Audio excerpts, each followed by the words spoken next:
Welcome to Technical Training Professionals Demo CD for Combined Cycle Power Plant e-learning courses and Water Treatment e-learning courses. Please use the contact information shown to contact TTP. This demo CD provides portions of interactive training programs for combined cycle power plants. These materials can be purchased in generic format or altered to utilize specific plant equipment models. Detailed 3D models have been created for use within this course. Click on any of the links listed below to preview animations that have been created from these 3D models. Click on any of the subjects shown to view a sample interactive. Once you have exited from the selected demo program, you will be returned to this frame. Welcome to Book 1, Chapter 1. This chapter will overview the combustion turbine flow path. The incoming air to the turbine flows through a series of filters on its way to support combustion. Ambient air first enters the filter housing through a weather hood and screen that protects the filters from the effects of rain, sun, and debris. The air then goes through an evaporative cooling section that maximizes the gas turbine's output on hot or dry days. Downstream of the evaporative cooling are mist eliminators that capture moisture.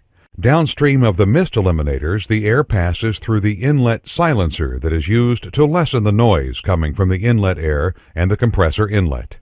The inlet manifold directs an efficient flow of air into the axial flow compressor inlet. The inlet casing provides a smooth transition flow of air into the axial compressor.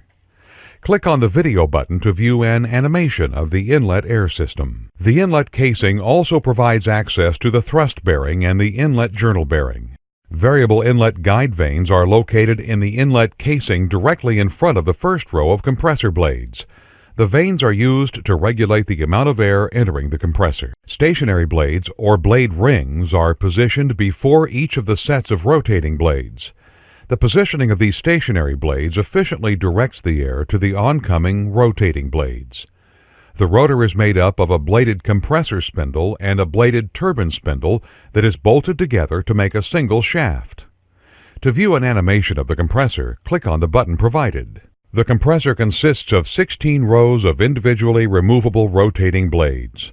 Dovetail blade roots attach the blades to the rotor shaft. The compressor diaphragm has stationary airfoil-shaped vanes mounted in semicircular rings set into the compressor housing. Through the use of variable inlet guide vanes and compressor stage bleed vanes, the compressor bleed air system controls the amount of air flowing in the compressor section to prevent pressure surging or blade stalling. You have now completed Book 1, Chapter 1, Overview of the Combustion Turbine Flow Paths.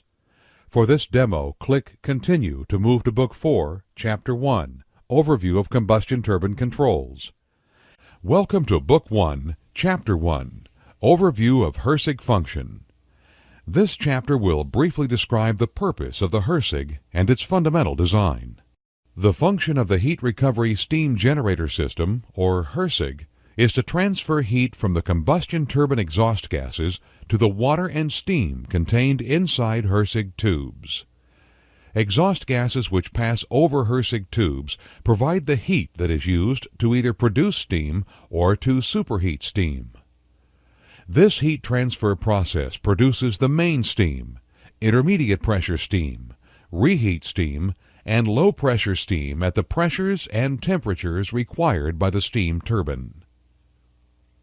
One HRSG is provided for each of the two gas turbines, and two HRSGs provide steam for the single steam turbine. This is called a 2-on-1 combined cycle plant configuration. Both of the HRSGs operate at 3 pressure and temperature levels with natural circulation. The 3 pressures are called high, intermediate, and low pressure. These terms correspond to the classification of steam pressures they produce. The HRSG uses 3 steam drums of similar design to heat water, convert water into steam, and then superheats that steam in additional tubing designed for that purpose. Each HRSG includes a selective catalytic reduction, or SCR system. The SCR system, which is located in HRSG boxes 3 and 4, is designed to reduce nitrogen oxide emissions from the HRSG stack. To review an animated video of the HRSG's design, click on the Video button. You have now completed Book 1, Chapter 1, Overview of HRSG Function. Click Continue to move to Book 1, Chapter 2, Overview of HRSG General Design Features.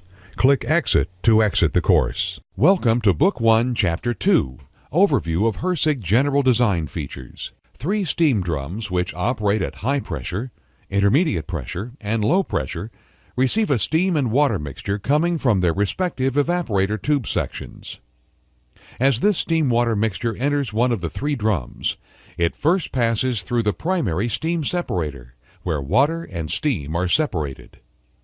Before leaving a drum, the steam passes through the secondary separator and leaves the drum through a saturated steam line.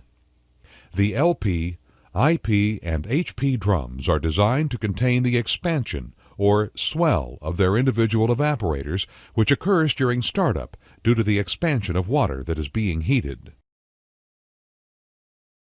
The HRSG is primarily composed of finned tubes. The outer side of the HRSG tubes are covered with fins.